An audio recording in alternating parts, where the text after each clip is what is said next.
This passage is so good from A Course in Miracles. It says, "You do not want the world. The only thing of value in it is whatever part of it you look upon with love. This gives it the only reality it will ever have. Its value is not in itself, but yours is in you. As self-value comes from self-extension, so does the perception of self-value come from the extension of loving thoughts outward. Make the world real onto yourself, for the real world is a gift of the light, and so it belongs to you." I love that. I'm in a class right now, and we were learning about physics and attractor fields, magnetic fields. And one of the things we had to know for the test was which direction does a negative attractor field flow and which does a positive flow. And positive always flows outward, negative always pulls inward.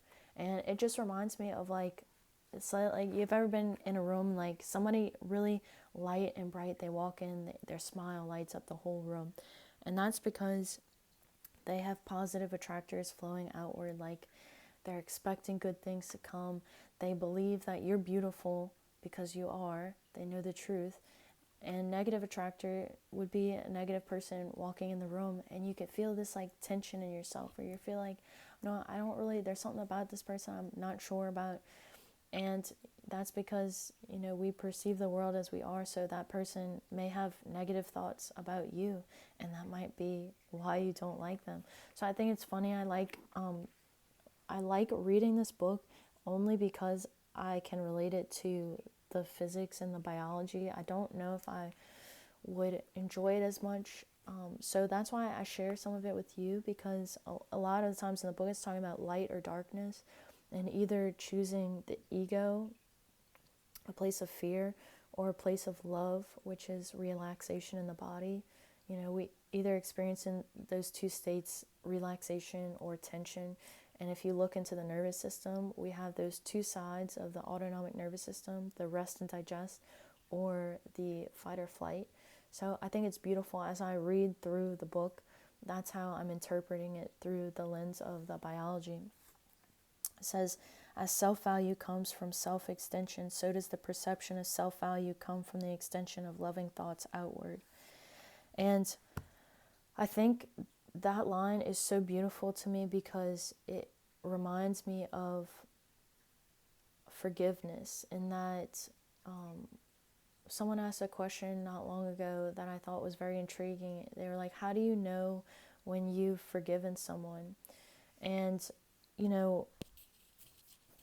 if you think of a certain person and all you feel is like anger towards them, then that means that you haven't forgiven them. And the only person that holds that anger is you. And so this is an invitation for you to go into the depths of your darkness, for you to go back into a situation in your life that made you really angry, that made you feel really upset. Because I've been trying to do this in my own life, because nothing goes away by just ignoring it, right? Like the dishes in the sink, I may ignore them, but at some point in time, like they have to be cleaned, they have to be taken care of and put away.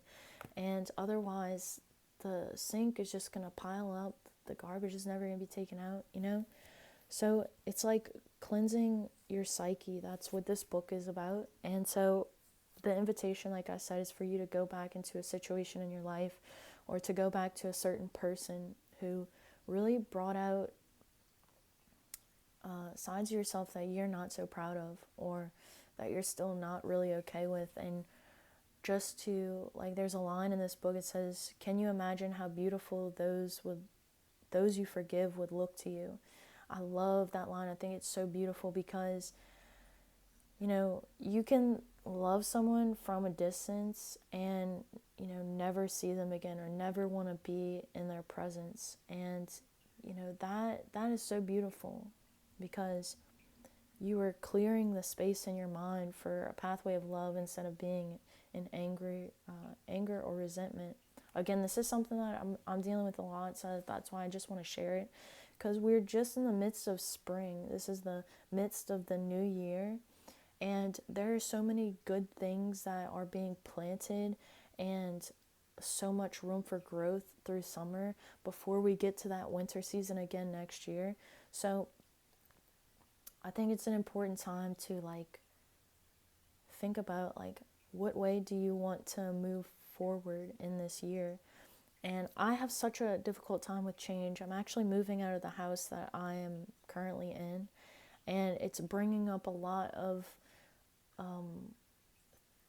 things that I wanted to cling on to. Not only the current house that I'm in, like I don't want to leave because I put my roots down so deep, but it's brought up situations in the past that I've not wanted to let go of. And, you know, so practice with those people or certain situations. What would it look like if I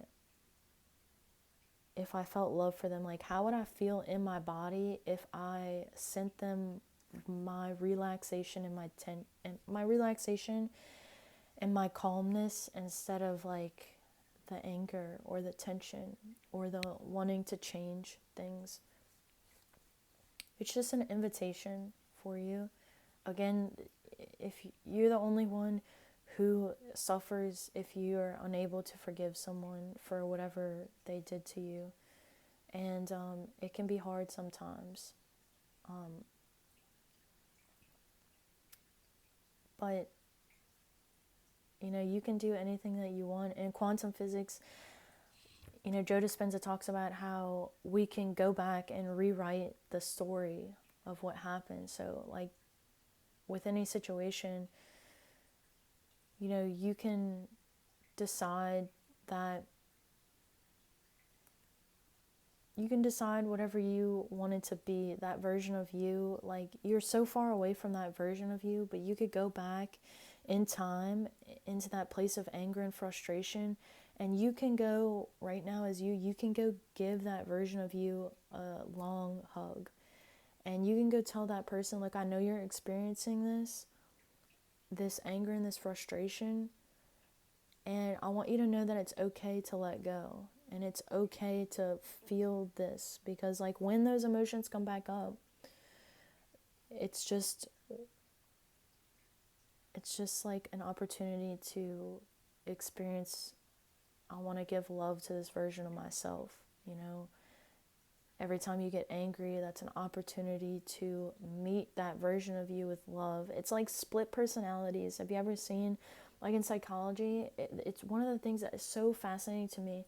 In psychology, they have the split personality disorders. Why it's so fascinating is because people with split personality disorders have completely different blood markers, completely different mannerisms. Blood markers, like, how can this person with this, let's say it's one person, in one personality, they have an autoimmune disease, and another, and you can look this up, in another, they're completely healthy and really strong. How is it that our mindset can shift our biochemistry so much? It is so fascinating, especially when you're looking at the psychology disorders like split personalities. It becomes a question of like, if I'm experiencing autoimmune symptoms, if I'm experiencing all this inflammation in my body, maybe is it just stuff that I can't let go of, that I can't look on, maybe is it my perception of the world? And that's all that A Course in Miracles teaches, is it teaches to reevaluate the perception. It says that no miracle is too big. No, there's no order. In the beginning of the book, there's like a bunch of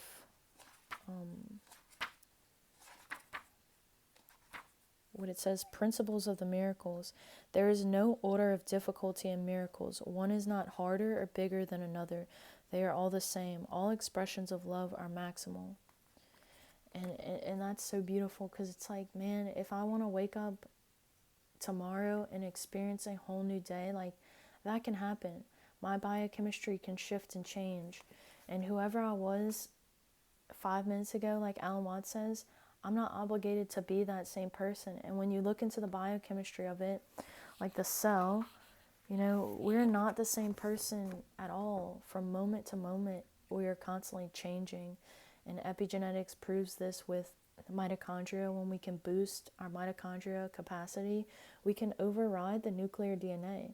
because mitochondria have their own DNA. It's called mitochondrial DNA. And that's so beautiful, is they can make more of themselves. They can replicate themselves. And because they're replicating themselves, they're replicating more of their DNA. And that's the powerhouse of the cell. So if we have the powerhouse of the cell bumping and structuring the water and hydrating us, you're a completely different person. Completely different. And that's so beautiful. There's no level of difficulty in the miracles. Anyway, I hope that this video is helpful for you in some way. I love you so much. You're so beautiful. Just remember, like what this book says, our perception of ourselves is awfully not accurate. If we could always see ourselves through an accurate lens, we would never believe that we weren't beautiful and weren't intelligent and weren't filled with light and lovable and forgiving. That's our true nature, is like the nature of the child, like just not afraid to dance, not afraid to sing, to just play and be. That's what they say is our true nature. So you're so beautiful. I do love you. I wish you the best of luck, and I'll catch you next time.